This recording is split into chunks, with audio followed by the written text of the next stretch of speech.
వి gold trusted gold buyers మీరు తాకట్టు పెట్టిన బంగారాన్ని విడిపించి ఈ రోజు ఉన్న మార్కెట్ ధరకు కొనబడను 7771077720. నమస్తే, welcome to healthy conversations with IT media.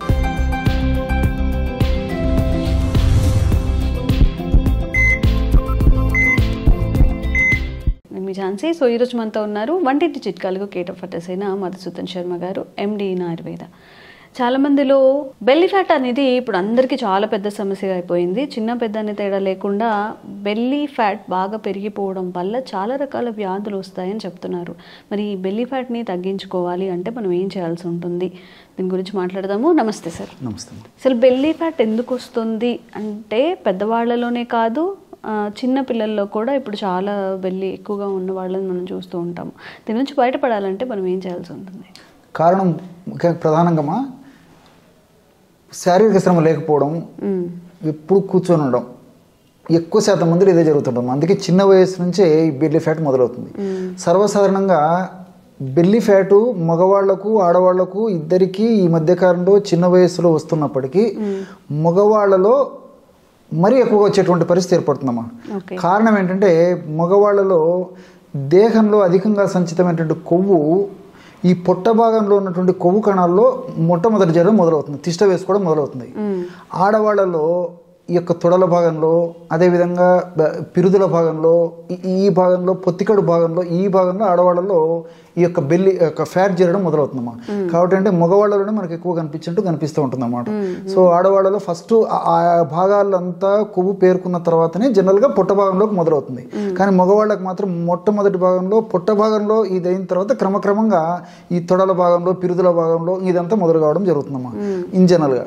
దీనికి కారణం ఏంటంటే ఈ కార్బోహైడ్రేట్ ఫుడ్ విపరీతంగా తీసుకోవడం, సెడెంటరీ లైఫ్ ఒకటి. రెండవది ఏమంటే ఈ junk food, fast foods, bakery foods, ice creams, what not else ఇవన్నీ తీసుకోవడము. వీటికి తోడు మరి ఈ యొక్క రైస్ అమ్మా, రైసు అంటే తెల్ల బియ్యం, తెల్ల మల్లెపూలు అంటే తెల్ల బియ్యంతో చేసినటువంటి ఈ యొక్క తెల్లటి అన్నం తినడము, అదేవిధంగా ఈ రైస్తో చేసినటువంటి పిండి పదార్థాలు విపరీతంగా సేవించడం, ఇవన్నీ కూడా మా గోధుమలు ఎక్కువ తీసుకోవడము, కార్బోహైడ్రేట్ మైదా ఎక్కువ తీసుకోవడము, ఇవన్నీ కూడా మరి దీని దేహంలో ఈ పిండి పదార్థాలు ఎక్కువ తీసుకోవడం వల్లనే ఇవన్నీ కూడా శరీరం కావాల్సినంత వినియోగించుకొని మిగతా అంతా కొవ్వు రూపంలో మార్చుకొని నిల్వ ఉంచుకుంటుందమ్మా. సో దీనివల్లనే మొట్టమొదట ఈ యొక్క బెల్లీ ఫ్యాట్ మొదలవుతుంది. దీన్ని టమ్మీ ఫ్యాట్ అని చెప్పేసి కూడా అంటుంటారు అన్నమాట. సో ప్రథమ దశలో ఎక్కువ శాతం మందిలో ఎలాంటి లక్షణాలు, ఎలాంటి ఇబ్బందులు ఉండవు. కానీ ఇది క్రమక్రమంగా దీని యొక్క ప్రభావం పెరిగే కొద్దీ లక్షణాలు మొదలవుతాయి, మా ఆడవాళ్ళకి కానీ మగవాళ్ళకి కానీ. సో ఇది బేస్, పునాది. సో దీన్ని ఎప్పుడైతే నిర్లక్ష్యం చేశారో అప్పుడు క్రమక్రమంగా ఈ యొక్క ప్రభావం చేత స్థూలకాయం రావడము, షుగర్ రావడము, హార్మోన్ల అస్తవ్యస్తత రావడము, అదేవిధంగా వివాహమైన తర్వాత కూడా సంతానానికి సంబంధించినటువంటి ఇబ్బందులు కలిగేటువంటి పరిస్థితి ఏర్పడుతుండడము, ఆయాసం రావడము, తర్వాత కొన్ని రకాల అలర్జీ సమస్యలు రావడము, మోకాళ్ళ నొప్పులు రావడము, ఒకటేమిటమ్మా. అందుకే పునాది ఇది అయిపోతుంది అనమాట. కాబట్టి ఎటువంటి పరిస్థితుల్లో నిర్లక్ష్యం చేయకూడదమ్మా. సో ఈ గత కొన్ని వీడియోల్లో కూడా మరి ఎలాంటి ఆహారం తీసుకోవాలి, ఎలాంటి ఎక్సర్సైజ్ చేయాలని చెప్పేసి కూడా సవివరంగా కూడా నేను కొన్ని వీడియోలో చెప్పడం జరిగింది. ఈ నేపథ్యంలో ఈ ప్రస్తుతం వీడియోలో మంచి రెమెడీ చెప్తాను చూడండి అమ్మా.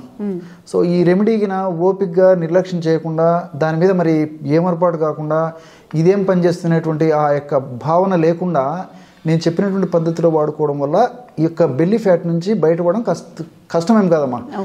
కొంచెం నేను చెప్పినట్టు పద్ధతి ప్రకారం మందులు వాడుకున్నట్లయితే, ఈ యొక్క ఔషధాన్ని వాడుకున్నట్లయితే మరి అత్యంత విలువైనటువంటి, అత్యంత ఖరీదైనటువంటి ఔషధాల జోలికి వెళ్లకుండా, సైడ్ ఎఫెక్ట్స్ వచ్చేటువంటి ఔషధాల జోలికి కూడా వెళ్లకుండా మన ఇంట్లో దొరికేటువంటి పదార్థాలతోనే, ఆహార పదార్థాలతో వాడి ఆ యొక్క సమస్య నుంచి బయటపడవచ్చమ్మా.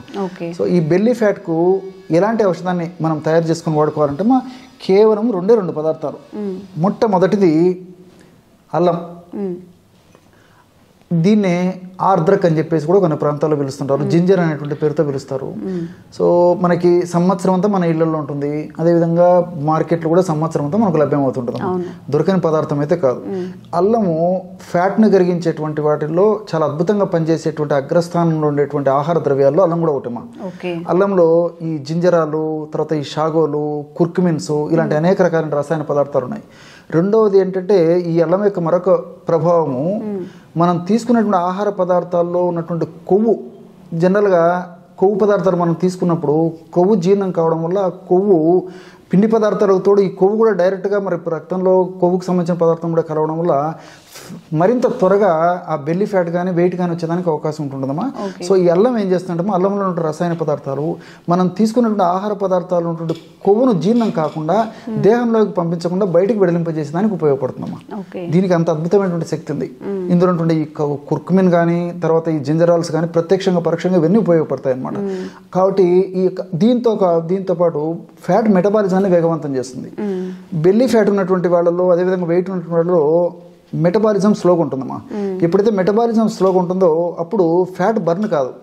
దీంతోపాటు అదనంగా వీళ్ళు రెగ్యులర్గా కూడా మరి క్యాలరీలకు మించినటువంటి అవసరానికి మించినటువంటి ఆహారం తీసుకోవడం వల్ల అదంతా కూడా మరి ఫ్యాట్ కింద మారిపోయి కొవ్వు కణాల్లో మరింత సంచితమైనటువంటి పరిస్థితి ఏర్పడుతుంది అనమాట. ఈ అల్లం వాడుకోవడం వల్ల ఆ యొక్క సమస్య నుంచి కూడా బయటపడవచ్చమ్మా. సో మెటబాలిజాన్ని వేగవంతం చేస్తుంది. మెటబాలిజం వేగవంతం అయితే ఫ్యాట్ బర్న్ స్పీడ్గా జరుగుతుంది. ఫ్యాట్ బర్న్ స్పీడ్గా జరిగితే న్యాచురల్గా ఆ యొక్క కొవ్వు కూడా తగ్గిపోవడం మొదలైపోతుంది. అంటే ఫ్యాట్ త్వరగా డిసింటిగ్రేట్ కరిగిపోయేదానికి అవకాశం ఉంటుంది. సో ఈ యొక్క అల్లాన్ని ఉదయం పరిగెడుపునేమ్మా, పొద్దున్నే మోంగడిగినటువంటి తక్షణమే పరిగెడుపునే 4 టీ స్పూన్లు అల్లము, ఇందులో 2 టీ స్పూన్లు స్వచ్ఛమైనటువంటి తేనె కలిపేశారు. 4 టీ స్పూన్లు అల్లం రసం అయితే 2 టీ స్పూన్లు తేనె కలిపేశారు. సో ఈ తేనెలో గుణం ఏంటంటేమా, తేనె వెంటనే రక్తంలో కలిసిపోతుంది, వెంటనే శక్తినిచ్చేందుకు ఉపయోగపడుతుంది. తేనెలో అనేక రకాలైనటువంటి పోషకాంశాలు ఉన్నాయమ్మా. సో ఈ పోషకాంశాలన్నీ కూడా మనకు దేహానికి ప్రత్యక్షంగా పరోక్షంగా చాలా చక్కగా ఉపయోగపడతాయి. పరోక్షంగా రెండవది తేనెలో ఉన్న గుణం ఏంటంటే ఈ మెటబాలిజం మీద కూడా ఇది పనిచేసేసి ఆ యొక్క మెటబాలిజం కూడా వేగవంతం పనిచేసేసి కొవ్వు కణాలు సమర్థవంతంగా పనిచేసేసి కొవ్వును త్వరగా కరిగేందుకు కూడా ఈ యొక్క తేనెలో ఉన్నటువంటి కొన్ని రసాయన పదార్థాలు కూడా ఉపయోగపడతాయి. తేనెలో ఉన్నటువంటి కొన్ని రసాయన పదార్థాలు కూడా ఉపయోగపడతాయి. సో ఈ 2 పదార్థాలు కలిపి వాడుకోవడం వల్ల ఫలితం చాలా త్వరగా ఉండేందుకు అవకాశం ఏర్పడుతూ ఉంటుంది. ఇక్కడ ఈ పద్ధతిలో వాడుకోవడం వల్ల కొంతమందిలో ఏమవుతుందంటే రోజు 2-3 సార్లు మోషన్స్ అయ్యేటువంటి పరిస్థితి కూడా మొదలవుతుందమ్మా. ఎందుకంటే అల్లంలో ఉన్నటువంటి కొన్ని రకాల రసాయన పదార్థాలు ప్రేవుల చలన శక్తిని కొంచెం పెంచడం వల్ల 2-3 సార్లు మోషన్ అయ్యేటువంటి పరిస్థితి ఏర్పడుతుందమ్మా. జనరల్గా 2-3 రోజులు 4-5 రోజులకు ఎక్కువ శాతం మందిలో అడ్జస్ట్ అయిపోతుందమ్మా. అలా కాకుండా కొంతమందిలో ఒకవేళ రెగ్యులర్గా 3-4 సార్లు విరేచనాలు అయ్యేటువంటి పరిస్థితి అయిపోతే వాళ్ళ శరీర తత్వాన్ని బట్టి, వాళ్ళ దేహ తత్వాన్ని బట్టి, వాళ్ళ ఆరోగ్య పరిస్థితిని బట్టి 2 స్పూన్స్ కానీ 3 టీ స్పూన్స్ కానీ అల్లం రసం వాడుకుంటే సరిపోతుంది. కాబట్టి వాళ్ళ యొక్క పరిస్థితిని బట్టి వాడుకోవాలి. ఇన్ జనరల్గా 4 టీ స్పూన్లు వాడినా ఎక్కువ శాతం మందిలో అయితే ప్రాబ్లం ఉండదు. కొంతమందిలో అలాంటి ప్రాబ్లం ఉన్నప్పుడు మాత్రం డోస్ తగ్గించుకుంటే సరిపోతుందమ్మా. ఇంకోటి ఏంటంటే ఈ అల్లంలో ఉన్నటువంటి మరొక సుగుణము, ఇందులో ఉన్నటువంటి రసాయన పదార్థాలు ప్రేవుల్లో మంచి బ్యాక్టీరియాని బాగా డెవలప్ చేసేస్తాయమ్మా. ఈ మధ్య వినే ఉంటారమ్మా, ప్రపంచవ్యాప్తంగా కూడా ఈ గట్ బ్యాక్టీరియా మీద కూడా విపరీతమైన ఫోకస్ ఏర్పడింది అనమాట. సో మన దేహంలో గట్ బ్యాక్టీరియా ఎంత ఎక్కువ శాతంలో ఉంటే అంత దేహానికి చాలా మంచిది. దీంతోపాటు మరి గట్ బ్యాక్టీరియా బాగుండడం వల్ల ఒబెసిటీ రాకుండా ఉంటుంది. అదేవిధంగా ఫ్యాట్ కణాల్లో సంచితం కాకుండా ఉంటుంది, షుగర్ రాకుండా ఉంటుంది, మెదడుకు సంబంధించినటువంటి జబ్బులు రాకుండా ఉంటాయి, హార్మోన్ల అస్తవ్యస్తత రాకుండా ఉంటుంది. ఒకటేమిటమ్మా, మొత్తం అనేక రకాలైన జబ్బులకు కూడా ఆలవాలము ప్రేవుల్లో చెడ్డ బ్యాక్టీరియా ఉండడం. సో చెడ్డ బ్యాక్టీరియాను హరింపజేసేసి మంచి బ్యాక్టీరియాను బాగా వృద్ధి చేసేందుకు అల్లంలో ఉన్నటువంటి వివిధ రకాల రసాయన పదార్థాలు వివిధ రకాల రసాయన పదార్థాలు ఉపయోగపడతాయి. కాబట్టి మల్టిపుల్గా ఇది ఉపయోగపడుతుందమ్మా. కాబట్టి రెగ్యులర్గా ఈ యొక్క పద్ధతిలో ఈ యొక్క ఔషధాన్ని వాడుకోవడం వల్ల మరి నేను చెప్పినట్లు దీని మీద నిర్లక్ష్యం కాకుండా, చులకన భావం కాకుండా ఓపిక వాడుకోవాలమ్మా. ఏంటంటే అల్లం ఏం పనిచేస్తుందని అనుకుంటుంటారు కానీ మరి విద్యావంతులు, చదువుకున్న వాళ్ళు, మేధావంతులు గూగుల్ సెర్చ్లు చూస్తే అసలు అల్లం ఎలా పనిచేస్తుంది, తేనె ఏ పద్ధతిలో పనిచేస్తుంది అని చెప్పేసి కొంత అవగాహన వస్తుంది. కాబట్టి అలాంటి వాళ్ళు ఎవరైనా ఉంటే ఫర్దర్గా అలాంటివి ఏదైనా చూసుకున్నా వాళ్ళకు స్టిల్ మోర్ కాన్ఫిడెన్స్ వచ్చేస్తుందమ్మా. ఓకే సార్, మరి బెల్లీ ఫ్యాట్ ఉన్నప్పుడు ఇలా కాకుండా ఏదైనా ఎక్సర్సైజ్ రూపంలో కూడా వాళ్ళు చేస్తుంటే ఇంకొంచెం బెనిఫిషియల్ అవుతారు కదా, అలాంటి ఎక్సర్సైజెస్ ఏమున్నాయి? చాలా మంచి ప్రశ్న అడిగారమ్మా. చాలా మంది నన్ను కూడా అడుగుతుంటారమ్మా నిత్య జీవితంలో, సార్ ఇలాంటివి ఏమైనా ఉంటే చెప్పండి అని చెప్పేసి. జస్ట్ ఇంట్లో నుండి చేసుకోవచ్చమ్మా.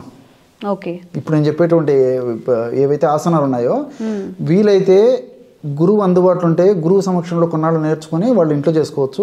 లేకపోతే గూగులే గురువు అని చెప్పేసి అందరూ చూసేస్తే గిన ఆసనాలు ఎట్లా వేయాలి, ఏ టైంలో వేయాలి, ఎంతసేపు వేయాలి, ఎవరు వేయకూడదు, ఎవరు వేయచ్చు, మొత్తం డీటెయిల్స్ అన్ని తెలుస్తాయమ్మా. నేను చెప్పబోయేటువంటి ఆసనాలు వేయడం వల్ల ఫలితాలు మరింత శీఘ్రంగా సమర్థవంతంగా ఉండేటువంటి పరిస్థితి ఏర్పడుతుందమ్మా. కేవలము రోజు ఒక 10-15 నిమిషాలు టైం స్పెండ్ చేయగలిగితే చాలమ్మా, ఎక్కువ టైం కూడా అవసరం లేదు. ఇందులో భుజంగాసనం చాలా బాగా పనిచేస్తుందమ్మా.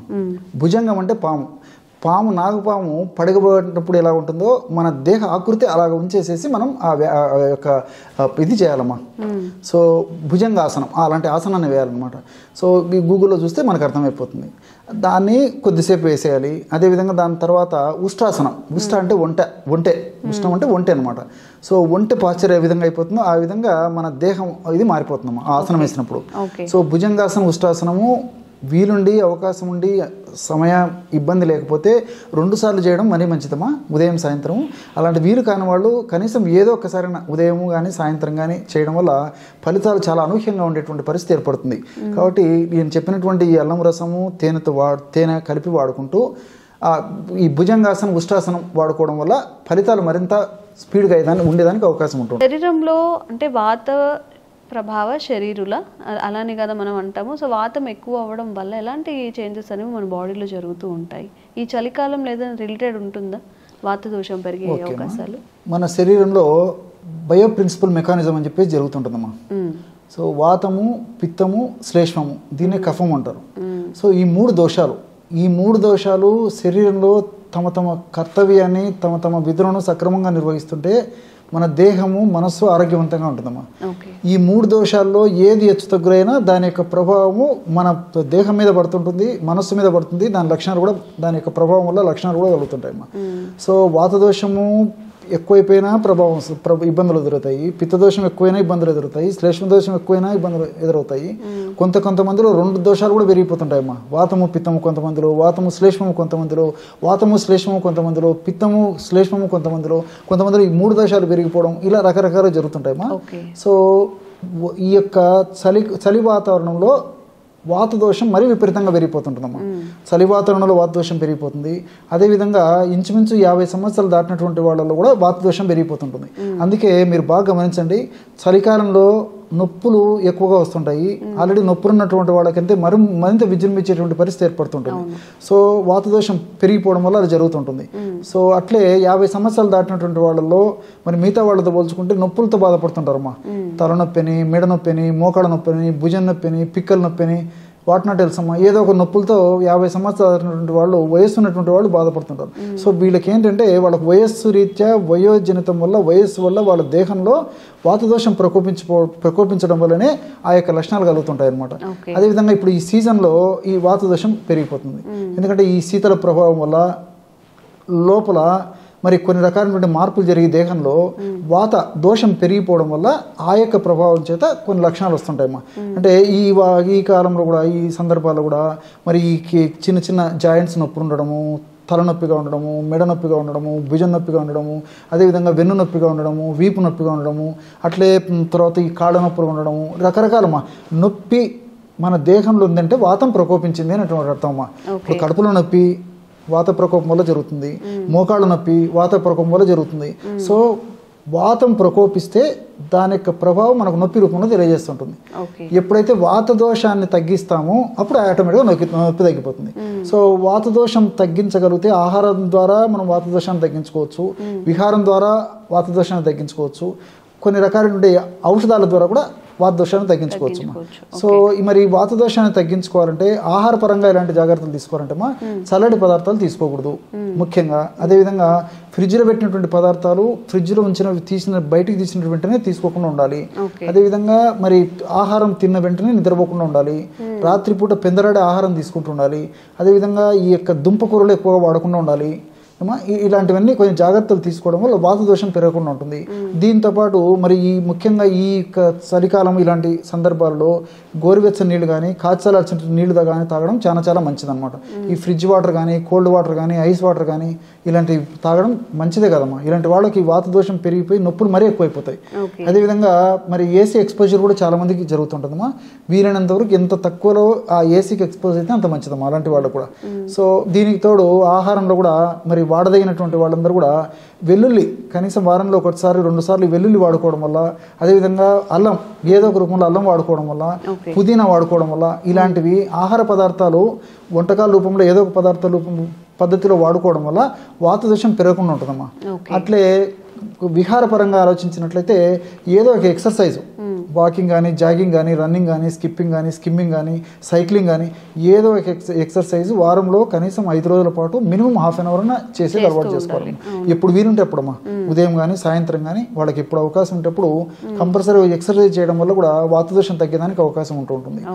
దీనికి తోడు మరి చాలా మంది ఏమంటే ఈ యొక్క టిప్ కోసం ఎదురు చూస్తుంటారమ్మా.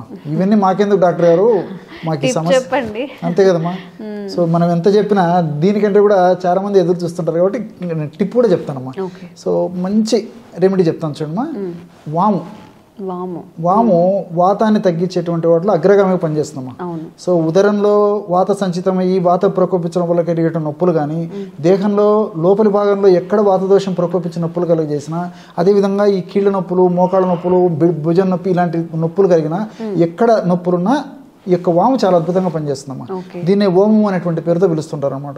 ఈ యొక్క వామును వేయించేసి చూర్ణంలాగా తయారు చేసుకుని ఒక 100 గ్రాములు తీసుకోవాలమ్మా.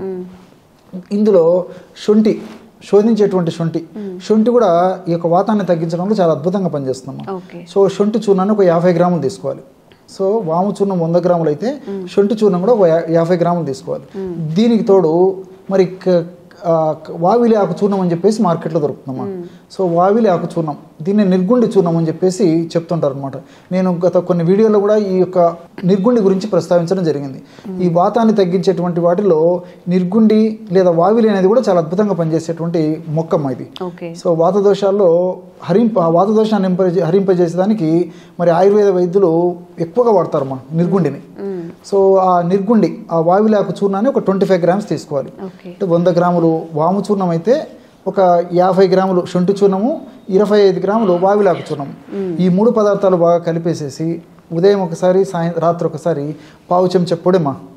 సో తగినంత తేనెతో కానీ, నీళ్లతో కానీ, లేకపోతే పాలతో కానీ ఏదో ఒక పద్ధతిలో తీసుకోవడం వల్ల ఎలాంటి రకమైనటువంటి ఈ యొక్క వాతదోషం వల్ల కలిగినటువంటి ఈ యొక్క నొప్పులైనా తగ్గిపోతాయమ్మా. సో అన్ని సైడ్ బెనిఫిట్స్ ఉంటాయి, ఎలాంటి సైడ్ ఎఫెక్ట్స్ కూడా ఈ యొక్క ఔషధం వల్ల ఉండవమ్మా. ఓకే సార్, ఇప్పుడు ఎవరికైనా ఇప్పుడు మార్కెట్లో అవైలబుల్గా ఉన్నవి రెడీమేడ్గా తెచ్చుకొని వాడుకోవాలన్నప్పుడు ఏవి సజెస్ట్ చేస్తారు మీరు? సో రాస్న వాతాహారణం శ్రేష్టం అని చెప్పేసి ఆయుర్వేద మహర్షులు చెప్పడం జరిగిందమ్మా. రాస్న అంటే మనం తాగేటువంటి రాస్న కదమ్మా. జనరల్గా ఎక్కడికన్నా పోయినప్పుడు రాస్న అని చెప్పేసి అదొక లిక్విడ్ ఇది ఉంటుంది కదమ్మా, పానీయము, అది కదమ్మా. రాస్న అని ఒక మొక్కమ్మా. రాస్న అనేటువంటి మొక్కతో తయారైనటువంటి ఔషధము మనకు మార్కెట్లో దొరుకుతుంది. మహారాస్నాది క్వాధ. సో రాస్న వాతాహారణం శ్రేష్టం. సో వాతాన్ని హరించేటువంటి మూలికల్లో శ్రేష్టమైనదిగా ఈ యొక్క రాస్న దుంపరాష్ట్రం కూడా చెప్పడం జరిగిందమ్మా. సో సన్నరాష్ట్రం కానీ దుంపరాష్ట్రం కానీ అది మనకు లిక్విడ్ రూపంలో మార్కెట్లో దొరుకుతుంది. సో 10 ml దుంపరాష్ట్రంతో తయారు చేసినటువంటి రాస్నాది క్వాదాన్ని 10 ml morning, 10 ml night equal quantity of water కలిపి తీసుకున్న ఈ యొక్క వాత లక్షణాలు లేకుండా కంట్రోల్ అయ్యడానికి అవకాశం ఉంటుంది. మరి ఆ టానిక్లు అలాంటివి తీసుకునేటువంటి వాళ్ళు, తీసుకోవడం ఇబ్బందిగా ఉన్నటువంటి వాళ్ళు, అది పెద్దగా ఆసక్తి చూపినటువంటి వాళ్ళు మరి మాత్రల రూపంలో కావాలనుకుంటే మరి దీన్ని మాత్రల రూపంలో తయారు చేసినటువంటి పద్ధతులు కూడా మనకు దొరుకుతాయమ్మా. సో రాసనాది గుగ్గులు, రాసనాది గుగ్గులు అనేటువంటి మాత్రలని రోజు ఉదయం ఒకటి రాత్రి వేసుకున్నప్పటికీ చాలా చక్కటి ఫలితం కలుగుతుందమ్మా. మరి దీంతో పాటు మరి వెల్లుల్లితో తయారు చేసినటువంటి ఈ లక్షణాది వటి అని చెప్పేసి కూడా మాత్రలు దొరుకుతాయమ్మా. వెల్లుల్లి, సో వెల్లుల్లితో ఇతర పదార్థాలను కలిపేసి మాత్రలు తయారు చేస్తారమ్మా. అది కూడా మనకు మార్కెట్లో దొరుకుతాయి. రోజు ఉదయం ఒకటి రాత్రి ఒకటి ఈ లక్షణాది ఒకటి మాత్రలు వేసుకున్నప్పటికీ ఈ యొక్క వాతం వల్ల కలిగేటువంటి నొప్పులు ఇవన్నీ తగ్గిపోతాయమ్మా. Okay, thank you so much. And for more videos, please subscribe to iDream. Please subscribe to iDream. Please subscribe iDream. And please subscribe to iDream. For more videos, subscribe to iDream. please like, share and subscribe to the channel. Congratulations, iDream. Subscribe to iDream. Subscribe to iDream. So subscribe to iDream Media. iDream ki iDream team andarki huge congratulations. Please subscribe iDream Media. Please subscribe to iDream. Subscribe iDream. Please subscribe to iDream. iDream అంటే నా కళల channel subscribe చేసుకున్న నోరు తిరుగుతలేదు, మీరైతే గంట గుర్తు కొట్టండి. For more such videos, please subscribe to iDream. Subscribe to iDream. Please subscribe to iDream. Please subscribe iDream Media. Please do subscribe to iDream. Please subscribe to iDream Media. For best entertainment and information, Please subscribe iDream. And don't forget to subscribe to iDream.